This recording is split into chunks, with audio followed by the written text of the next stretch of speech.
ప్రముఖ social media platform YouTube అత్యంత శరవేగంగా ముందుకు పోతుందని చెప్పొచ్చు. ఆఫ్ కోర్స్ రకరకాల రూల్స్ అండ్ రెగ్యులేషన్స్తో మొత్తం కొత్త విధానాలన్నీ కూడా పాటిస్తూ ముందుకెళ్తోంది. ఈ నేపథ్యంలో మరి ఈ స్ట్రీమింగ్ ప్లాట్ఫామ్ తన వినియోగదారులకు ఒక గుడ్ న్యూస్ చెప్పిందని చెప్పొచ్చు. కంటెంట్ క్రియేటర్స్ ఇకపై 3 నిమిషాల పాటు చాలా ఎక్కువ నిడివి గల షార్ట్స్ని అప్లోడ్ చేసుకునే వెసులుబాటు కల్పించింది. షార్ట్స్ అంటే మామూలుగా అందరికీ తెలుసు, 1 నిమిషం లోపు మాత్రమే చేసేవి. క్రిస్పీగా, క్లుప్తంగా, చాలా అందంగా వాళ్ళ యొక్క మెసేజ్ ఇవ్వడం, వాళ్ళ యొక్క కంటెంట్ క్రియేట్ చేసిన దాన్ని ప్రజలకు చెప్పడం జరుగుతూ ఉండేది. కానీ అక్టోబర్ 15వ తేదీ నుంచి ఈ సర్వీసెస్ అందుబాటులో ఉంటాయనంటే 3 నిమిషాలకు పెంచినటువంటి షార్ట్స్ నిడివి ఉంటుందని వెల్లడించింది. గతంలో యూట్యూబ్ షార్ట్స్ వీడియోల గరిష్ట వ్యవధితో 60 సెకండ్లను మాత్రం మనకు తెలుసు. అయితే ప్రస్తుతం కంటెంట్ని క్రియేట్ చేయడానికి తన యూజర్స్కి యూట్యూబ్ చాలా కొత్త మార్గాలను అందిస్తోంది. యాస్పెక్ట్ రేషియోలో స్క్వేర్ లేదా లాంగ్ లెంత్ వీడియోలకు మాత్రమే వర్తిస్తుంది. దీంతోపాటు అక్టోబర్ 15 లోపు మీరు అప్లోడ్ చేసిన ఏ వీడియోలపై కూడా ఇది ఎటువంటి ప్రభావం చూపదు, గుర్తుపెట్టుకోండి.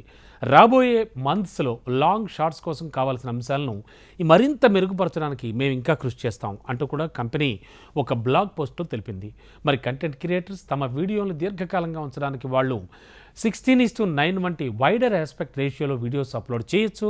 అక్టోబర్ 15 కటాఫ్కు ముందు అప్లోడ్ చేసిన 60 సెకండ్స్ నుంచి 3 మినిట్స్ మధ్య ఉన్న వెర్టికల్ వీడియోస్ కలిగి ఉన్న క్రియేటర్స్కు ఇవి రెగ్యులర్ లాంగ్ ఫామ్ కంటెంట్గా కూడా కనిపిస్తూ ఉంటాయి. మరి ఎక్కువ నిడివి గల షార్ట్స్లో కాపీరైట్ ఉన్న ఆడియో అండ్ విజువల్స్ వినియోగంపై యూట్యూబ్ తన పాలసీలను కూడా వివరించింది, సవరించిందని చెప్పచ్చు. కాపీరైట్ ఉన్న మెటీరియల్ని కలిగి ఉన్నటువంటి 60 సెకండ్లకు మించి ఏదైనా షార్ట్ ఆటోమేటిక్గా బ్లాక్ అయిపోతుంది. అయితే ఇది కంటెంట్ క్రియేటర్ ఛానల్పై ఎలాంటి ఎఫెక్ట్ చూపించకుండా దీన్ని అన్ప్లేయబుల్ చేసేస్తూ ఉంటారు. వీటితో పాటు షార్ట్లను సులభంగా మరింత ఆకర్షణీయంగా రూపొందించడానికి యూట్యూబ్ అనేక కొత్త ఫీచర్లను విడుదల చేస్తోంది. క్రియేటర్లు ఇప్పుడు టెంప్లెట్లను ఉపయోగించి తమకు ఇష్టమైన షార్ట్స్ను రీక్రియేట్ కూడా చేసుకోవచ్చు. ఏవైనా షార్ట్స్లో రీమిక్స్పై ట్యాప్ చేసి ట్రెండింగ్లో చేరేందుకు యూజ్ దిస్ టెంప్లెట్ను కూడా సెలెక్ట్ చేసుకోవచ్చు. అలాగే రాబోయే మరికొన్ని నెలల్లో కంటెంట్ క్రియేటర్స్ యూట్యూబ్ లైబ్రరీ నుంచి కంటెంట్ కూడా నేరుగా వాళ్ళ షార్ట్స్ కెమెరాలోకి తీసుకునే వెసులుబాటు లభించింది.